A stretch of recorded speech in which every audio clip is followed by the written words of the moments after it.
야담과 옛날 이야기 시작합니다. 구독과 좋아요, 알림 설정 꼭 눌러주세요. 아주 오래전 이조판서 댁에 옥분이라는 마님이 살고 있었습니다. 5년 넘도록 몸종으로 살았던 옥분이는 안방마님이 갑자기 떠나는 바람에 이조판서의 부인이 될 수 있었죠. 옥분이는 아침만 되면 봉긋 솟아오른 젖가슴 때문에 얼굴을 붉히는 순진한 아이였습니다. 어느 날 속옷만 입고 이불 정리를 하던 옥분이는 소스라치게 놀랐습니다. 담장 위로 멍한 얼굴의 이조판서가 빤히 쳐다보고 있는 게 아니겠습니까? 처음에는 얼른 문을 닫고 옷을 챙겨 입었으나 이조판서의 이런 행동은 멈추질 않았습니다. 옥분이도 이조판서의 그런 관심이 싫지 않았습니다. 이조판서는 청산 유수처럼 쏟아지는 입담을 자랑하면서 여인네들의 관심을 한몸에 받고 있었죠. 한 번은 여인네들과 함께 아리따운 하계 그림을 그린 적이 있는데 둘째가라면 서러울 기생들이 모여들 정도였죠. 그만큼 이조판서는 많은 나이에도 불구하고 여인들에게 인기가 많았습니다. 처음에는 문은 닫지 않고 옷을 챙겨 입었고 그 다음부터는 속옷을 그대로 입은 채 문도 열어두었습니다. 신압으로 옥분의 행동은 점점 과감해졌죠. 안방마님이 떠날 때 옥분이가 다음 부인이 된다는 건 모두 예상했던 일이었습니다. 몸종 중에 가장 예쁘고 맹랑한 아이였지만 탐탁지 않는 사람들도 많았습니다. 그러던 어느 날에 누군가 옥분이를 부르는 소리가 들렸습니다. 사람들은 이게 무슨 일이지? 하며 이조판서 댁에 몰려들었죠. 누군가 하니 바로 옥분이를 사모하고 있던 장사꾼 팔보라는 남자였던 겁니다. 팔보는 이미 친구 김서방에게 옥분이를 사모한다고 고백했습니다. 이보게, 자네한테 옥분마님이 가당키나 한가? 김서방이 손가락질을 하며 혀를 찼지만 팔보는 이상한 소리만 하고 있었습니다. 이보게, 나한테 무슨 병이 있는 겐가? 그게 무슨 소린가? 매일 그 여인만 자꾸 떠오르는데 이게 무슨 병이란 말인가? 밥을 먹지 않고 잠을 자지 않아도 그 여인만 생각하면 모든 것을 잊을 수 있다네. 이게 대체 무슨 병이란 말인가? 이 사람아, 그게 상사병이지 뭐야? 팔보는 옥분이 안방에서 나오는 시간을 정확히 알고 매일 나와 그녀의 이름을 불렀습니다. 이조판서는 그동안 체면 때문에 팔보를 그냥 두었는데 모두 옥분 덕분이었습니다. 그냥 지나가는 장사꾼입니다. 이게 다 대감님의 은덕 아니겠습니까? 그게 어떻게 내 은덕이란 말이오? 곧 조정으로 가신다고 들었습니다. 그래서요? 장사꾼들 사이에서 대감님에 대한 후한 말을 전해 들었습니다. 대감님이 나란 일을 맡으신 이후로 쌀 보급량이 많이 늘었는데 그게 다 대감님 은혜라는 겁니다. 지금 상황에서 저 장사꾼을 해한다면 조정에서 좋은 소리를 못 들으실 겁니다. 오히려 대감님이 벼슬과 상관없이 모든 이들과 잘 어울린다는 뜻으로 받아들이지 않겠습니까? 부인은 예나 지금이나 참 맹랑하단 말이오. 그래서 내가 좋아하는 거 아니겠소? 이조판서는 그날 밤에도 시익 미소를 지으며 옥분의 아리따운 몸을 탐하였답니다. 이조판서가 조정으로 간 사이에 팔보는 계속 옥분이를 불렀습니다. 몸종들이 팔보를 내쫓기 위해 건장한 남자들을 불러 겁도 줘보고 침착하게 타일러 봤지만 소용이 없었습니다. 결국 옥분이가 직접 밖으로 나와 팔보와 처음으로 대면했습니다. 아이고, 마님, 이렇게 뵙게 돼서 영광이옵니다. 제 이름은 팔보입니다. 옥분은 대답하지 않고 그냥 집으로 들어갔습니다. 누가 봐도 옥분이 무시하는 행동이었지만 팔보는 얼굴을 보여준 것만으로도 감사할 따름이었죠. 옥분은 모욕을 줘서 다시는 못 오게 할 요량이었지만 잘못 생각해도 한참 잘못 생각한 것이었습니다. 아이고, 마님, 또 이렇게 뵙게 돼서 영광이옵니다. 제 이름은 팔보입니다. 마님, 제 이름은 팔보입니다. 제 이름은 팔보라굽쇼. 처음에는 팔보라는 이 남자를 무시했었는데 시간이 지날수록 이 남자가 참 재밌었던 겁니다. 벌써 한 달이 지났는데 팔보의 행동은 변함이 없었습니다. 싸늘하게 대하던 옥분이도 마음이 점점 누그러질 수밖에 없었죠. 오늘도 변치 않는 남자 팔보였습니다. 이보게. 아이고, 마님, 드디어 저를 알아봐 주시는구먼요. 자네는 화도 안 나는가? 내가 이렇게 무시하는데 어떻게 매일 웃는 얼굴을 한단 말인가? 오늘도 저는 제 이름을 알려서 감사할 따름이구먼요. 이름을 알린다고. 팔보는 그저 자기 이름을 전하는 것만으로도 보람을 느끼는 것이었죠. 저렇게 순진한 사내였다니. 옥부는 다음 날부터 팔보를 보고 웃어주었습니다. 오늘도 변함없이 팔보는 자기의 이름을 알리고 시장으로 떠나버렸죠. 옥분에게 그 어떠한 기대도 하지 않고 이름만 알리고 장사를 하러 간 것입니다. 옥부는 오늘따라 팔보의 뒷모습을 보고 웃음이 떠나지 않았습니다. 이 모습을 최근에 들어온 종 덕순이가 유심히 지켜보고 있었습니다. 옥분의 머릿속에는 이제 팔보가 조금씩 자리 잡고 있었습니다. 오늘도 이름만 알리고 시장으로 뛰어가겠지. 순진한 사내 같으니. 옥분은 속옷을 입은 채 이불을 정리하고 있었습니다. 그때 옥분이 소스라치게 놀랐습니다. 담장 위로 뽀얀 피부를 가진 남자가 빤히 쳐다보는 게 아닙니까? 옥분과 눈이 마주쳐도 그는 떠나지 않고 그대로 지켜보고 있었습니다. 자세히 살펴보니 이조판서의 전 부인 아들 이도령이었습니다. 아직 어린 이도령이 이렇게 맹랑할 줄은 꿈에도 몰랐습니다. 옥분은 당장 문을 닫았지만 복잡한 심경이었습니다. 옥분이 마님이 된 것도 사실 이조판서의 저런 엉뚱한 행동으로 시작된 거니까요. 옥분은 얼른 옷을 입고 마님의 채통을 지키기 위해 엄숙한 표정으로 밖을 나섰습니다. 이도령은 자신이 한 짓에 대한 대가는 생각도 하지 않고 계속 옥분을 훔쳐보고 있었습니다. 그만큼 나태하고 거만한 구석이 있었죠. 옥분은 그동안 이조판서의 마음에 들기 위해 열심히 그림을 연습하고 있었습니다. 오늘도 붓을 들고 그림에 집중하고 있는데 밖에서 인기척이 들렸습니다. 옥분은 경계심을 품기 시작했습니다. 몸종의 목소리가 전혀 들리지 않았기 때문입니다. 누구시오? 아무도 없는가? 들어가도 되겠소? 누구요? 누군데 몸종을 통하지 않고 들어온단 말인가? 내 목소리를 벌써 잊은 거요? 이건 분명히 이도령의 목소리였습니다. 당황한 옥분이 주저하고 있는데 이도령이 바로 문을 열고 들어왔습니다. 이렇게 가까이서 보다니 정말 꿈만 같습니다. 이게 무슨 짓입니까? 어찌 여기를 함부로 들어오시는 겁니까? 왜요? 당신처럼 어여쁜 여인을 멀리서 지켜만 보란 말입니까? 그건 분명히 잘못된 일이지요. 무슨 말씀을 하시는 겁니까? 마나님이 아시면 어쩌시려고? 상관없습니다. 전 그동안 연정을 품고 있었습니다. 제 마음을 받아주십시오. 어서 나가시지요. 이런 해괴망측한 일이 어디 있단 말입니까? 허락도 없이 함부로 들어온 이도령은 시종일관 삐딱하게 나왔는데요. 어느새 그 흐리멍텅한 눈에서 날카로운 빛이 나고 있었습니다. 저를 받아주시지 않으면 모두 말하겠습니다. 뭘 말입니까? 그 장사꾼 말입니다. 바로 팔보가 떠올랐지만 이도령의 입에서 왜 장사꾼이 나오는지 알 수가 없었습니다. 그 자와 정을 통하고 있지 않소. 옥부는 비명을 지를 뻔한 입을 겨우 틀어막았습니다. 턱이 덜덜 떨리고 있는데도 이도령은 옥분의 당황한 모습이 더 즐거운 것 같았습니다. 아닙니까? 그 자와 어제도 서로 마주보며 웃는 것을 보았소.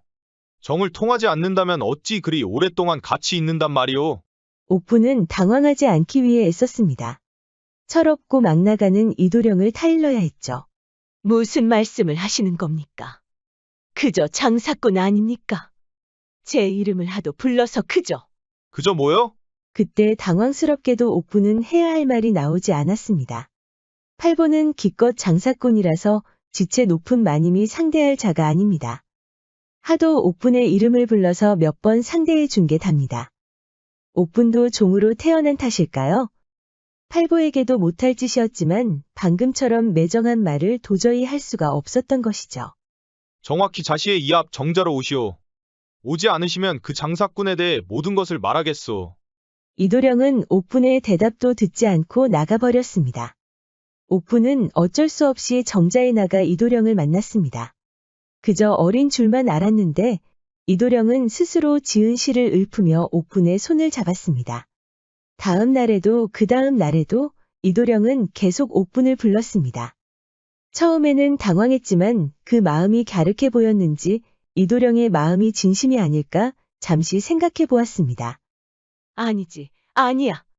옥부는 이 도령을 만나고 오는 날이면 도저히 잠을 제대로 이룰 수 없었습니다. 이제는 제대로 설명하고 정자에서 만나는 건 그만둬야 했습니다. 내일은 신시에 내 방으로 오시오. 내일은 기필코 이도령을 타일러서 이 위험한 짓을 그만둘 생각이었습니다. 그렇게 마음의 정리를 하려던 옥부는 이조판서 어머니 김씨가 갑자기 불러 긴장할 수밖에 없었습니다. 평소에 자신을 탐탁지 않던 김씨가 이번에는 또 어떤 트집을 잡을지 걱정이 앞섰지요. 설마 이도령과 만나는 것을 누군가 본 건 아닌지 겁부터 났습니다. 그렇게 김씨의 방에 들어간 옥부는 놀랄 수밖에 없었습니다. 늘 나를 세우던 김씨가 유난히 친절을 베푸는 것이 아닙니까? 그래, 오늘도 이조 판서는 조정에 들어갔다고? 네, 어머님. 어머님이라고 부르니 기분이 좋구나. 이상했습니다. 특별히 김씨가 기분 좋을 일도 없는데 무슨 일일까요? 옥부는 김씨의 걸걸한 웃음소리 앞에서 고개를 갸웃했습니다. 사실 오늘 읍내로 조용히 들어갈 일이 있다. 너도 알다시피 내가 금두꺼비에 관심이 많지 않니? 오늘도 특별히 금두꺼비들이 많이 나온다고 하니 가봐야겠구나. 제가 해드릴 일이라도 있습니까? 그래, 내가 다녀오는 사이에 이 방을 좀 지켜주련. 오랜만에 나가는 장시라서 내 몸종들도 다 함께 가는구나. 너밖에 지켜줄 사람이 없구나. 그리 어려운 일도 아닙니다. 다녀오시지요. 고맙구나. 내 곁을 지켜주는 저 금두꺼비를 보거라. 옥분이 고개를 돌려보니 빛이 나는 금두꺼비가 보였습니다. 참 예쁘지 않은가? 그래, 난 다녀올 테니 잘 지키고 있거라. 부탁이라고 하기엔 좀 애매하지만 옥부는 조용히 앉아 김씨가 오기만을 기다렸습니다. 그때 떠오른 것이 바로 이도령과의 약속이었습니다. 옥부는 방에 아무도 없다는 것이 마음에 걸렸지만 이도령의 방에 잠시 갔다 오는 것이니 크게 마음을 쓰지 않았습니다. 이도령의 방에 들어간 옥부는 주위를 둘러봤습니다. 오라고 했던 이도령이 보이지 않았던 겁니다. 김씨와 함께 시장이라도 간 것일까요? 그때 뒤에서 이도령이 갑자기 나타나 옥분을 확 끌어안았습니다. 이게 무슨 짓입니까? 목소리를 낮추시오. 저와 정을 통했다는 게 다 알려질 텐데 그래도 좋소? 어찌 이런 짓을! 옥부는 이도령의 행동도 그렇지만 존경과 배려 없는 저 삐딱한 말씨에 제일 화가 났습니다. 옥부는 당황스럽고 분노했지만 다시 침착하게 이 도령을 타일렀습니다. 이조판서도 마찬가지지만 마나님이 알게 되면 둘 다 큰 고초를 겪을 것이라고요. 이 도령이 정확히 알아듣는 것 같지 않았지만 옥부는 그렇게 대화를 마치고 마나님 방으로 돌아왔습니다. 대화가 길어진 탓에 얼마 되지 않아 김씨가 돌아왔습니다. 그래, 지루하지 않았느냐? 아닙니다, 어머님. 장씨는 어떠셨는지요? 너무 큰 기대를 했나 보다. 마음에 드는 게 없더구나. 그렇게 돌아가려는데 김씨가 서둘러 옥분을 불렀습니다. 여기 있던 금두꺼비는 어디 있느냐? 옥분은 까맣게 잊고 있었습니다. 김씨 옆에 있는 그 금두꺼비가 발이 달리지 않은 이상 사라질 일이 없으니까요. 전혀 주시하지 않았던 옥분은 그제야 급하게 주변을 둘러보았습니다. 금두꺼비는 어디 있느냐고 물었다. 김씨의 눈에서 써슬퍼런 빛이 감돌았습니다. 귀신이 곡할 노릇이었습니다. 옥부는 꼼짝없이 도둑으로 몰렸습니다. 그날 자정이 넘도록 옥분의 곡소리가 울려 퍼졌습니다. 최근에 새로 온 종 덕순이와 덕파리가 옥분의 주리를 틀고 있었습니다. 그새를 못 참고 금두꺼비를 빼돌렸느냐? 역시 종을 며느리로 들이는 게 아니었어. 옥부는 억울함을 호소했지만 김씨는 들으려 하지 않았습니다. 돌이켜보면 금두꺼비를 지키라고 할 때부터 이상한 일이었지만 옥부는 당장 목숨부터 부지할 판이었습니다. 옥부는 그제야 입을 열었습니다. 그래, 금두꺼비는 누구한테 있느냐? 도령님, 도령님을 불러주십시오. 옥부는 결국 이도령을 불렀습니다. 그 시간에 이도령과 함께 있었다는 것을 알리려면 어쩔 수 없었지요. 이도령은 엉망이 된 옥분을 보고 놀랄 수밖에 없었는데요. 놀랍게도 이도령의 그 삐딱한 언행은 변하지 않았습니다. 옥분이는 그 힘든 상황에서도 이도령의 태도에 치를 떨었습니다. 무슨 일이신지요? 그래, 해괴망측한 일이지만 인연이 갑자기 너를 부르는구나. 금두꺼비가 사라진 일에 관해서 네가 할 말이 있느냐? 이도령은 금세 창백한 얼굴을 하더니 목각 인형처럼 김씨를 향해 고개를 돌렸습니다. 그리고는 하루 종일 책만 읽었다고 태연하게 거짓말을 하는 게 아니겠어요? 뒤통수를 얻어맞은 듯 얼얼해진 옥부는 이도령을 무섭게 노려봤습니다. 그렇게 이도령은 남의 일인 것처럼 떠나버렸고 다시 덕순이와 덕파리가 주리를 틀었습니다. 시간이 지나 옥부는 초주검이 되었고 지친 김씨도 자리를 잠시 비웠습니다. 그렇게 생명의 빛이 꺼져갈 것처럼 보였던 옥분의 입이 조금씩 열리고 있었습니다. 팔보를 불러주십시오. 팔보는 오늘도 옥분을 만나기 위해 제 시간에 맞춰 나타났습니다. 오늘도 자신의 이름을 알리고 떠날 생각이었지만 모처럼 장사가 잘 돼서 자랑도 하고 싶었습니다. 옥분 집에 거의 도달할 때쯤 갑자기 건장한 남자들이 나타나 그를 포박했습니다. 아니, 이게 무슨 짓이에요? 팔보는 영문도 모른 채 김씨 앞에 끌려갔습니다. 그래, 네가 팔보라는 자인가? 그렇사옵니다만 대관절 무슨 일로 절 잡아오신 겁니까? 금두꺼비는 어디 있느냐? 금두꺼비는 이번 장시에 여러 개 나왔지 않았습니까? 발끈한 몸종들이 몽둥이를 들고 위협했지만 팔보는 꼼짝도 하지 않았습니다. 금두꺼비를 구하시려면 시장에 가셔야지. 이렇게 장사꾼을 납치해서 억지로 가져가면 되나요? 팔보가 의외로 당당하게 나오자 김씨는 당황했습니다. 평소 김씨답지 않게 발음까지 꼬여버렸죠. 무엄하다. 제 말이 틀렸습니까? 당황한 김씨는 그제야 자초지종을 설명했습니다. 옥분이 금두꺼비를 훔친 사람으로 바로 팔보를 지목했다는 것까지요. 팔보는 초주검이 된 옥분을 보고 그제야 펑펑 울기 시작했습니다. 마님, 이게 어찌된 일이에요? 옆에서 한동안 지켜보던 김씨가 냅다 소리를 질렀습니다.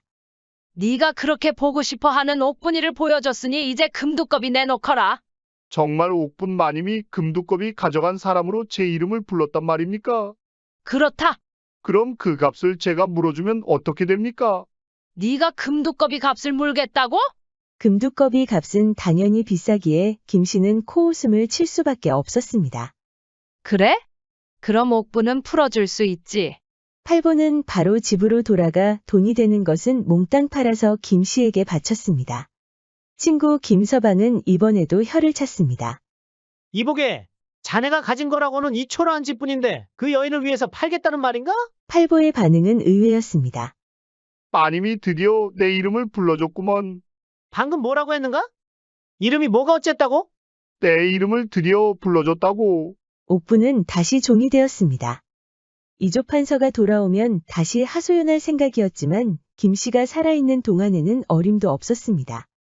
이조판서가 돌아오고 얼마 되지 않아 눈이 번쩍 뜨일 소리가 들렸습니다. 몸종이 청소를 하다 금두꺼비를 찾은 겁니다. 금두꺼비가 김씨 방 옷장 안에서 나온 것이었죠. 분노한 이조판서는 김씨에게 따졌습니다. 사실은 김씨가 옥분을 내쫓기 위해 덕순이라는 몸종과 짜고 옥분에게 누명을 씌운 것이었습니다. 이조판서는 조용히 사람들을 불러서 팔보를 찾았지만 결국 어디에서도 그를 만날 수 없었습니다. 옥분에게는 스문양을 주고 그 앞에서 종문서를 태웠습니다. 이조판서는 옥분에게 미안하다며 눈물을 흘렸고 원하는 일을 하라고 말했습니다. 이렇게 양민이 되다니. 옥부는 이조판서 집을 나오면서 흐르는 눈물을 멈출 수가 없었습니다. 사람들이 무슨 일이지? 하며 읍내의 한 주점에 몰려들었습니다. 이미 이 근방에서는 한 남자의 이름을 부른다는 이상한 소문이 돌았습니다. 선녀처럼 아름다운 여인이 돌아다니며 남자의 이름을 365일 부른다는데 그 누구도 믿지 않는 눈치였습니다. 그때 텁수룩한 수염의 사내가 주점을 지나고 있었습니다. 아리따운 여인이 남자의 이름을 부르고 다닌다니? 딱 봐도 비렁뱅이처럼 보이는 사내도 코웃음을 칠 이야기였습니다. 그때 귓가에 선명히 들리는 이름이 있었습니다. 바로 팔보였죠.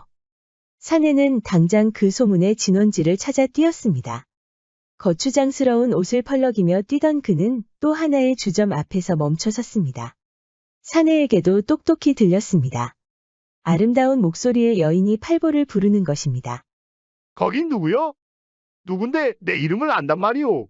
그때 주점 안에서 귀티가 흐르는 여인이 나왔습니다. 사내는 꿈을 꾸는 듯했습니다. 그렇게 목 놓아 부르던 그 여인이 눈앞에 나타난 겁니다.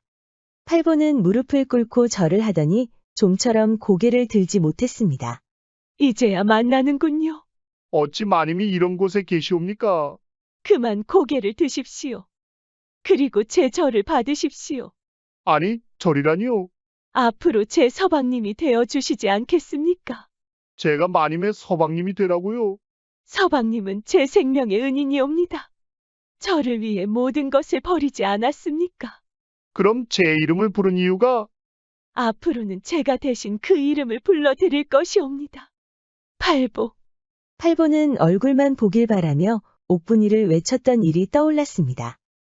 이제는 추억이 될 옛날 일이라고만 생각했는데 그 여인이 직접 찾아온 겁니다. 팔보와 옥분은 한동안 아무 말 하지 않고 바라만 보고 있었습니다. 옥분이 처음으로 웃어주던 그날처럼 말이죠. 만세불망이라는 옛말이 있습니다. 영원히 은덕을 잊지 않는다는 뜻이죠. 옥분은 김씨의 거짓말로 결국 양민이 됐지만 팔보의 은혜를 평생 잊지 않았던 겁니다. 지금까지 시청해주셔서 감사합니다.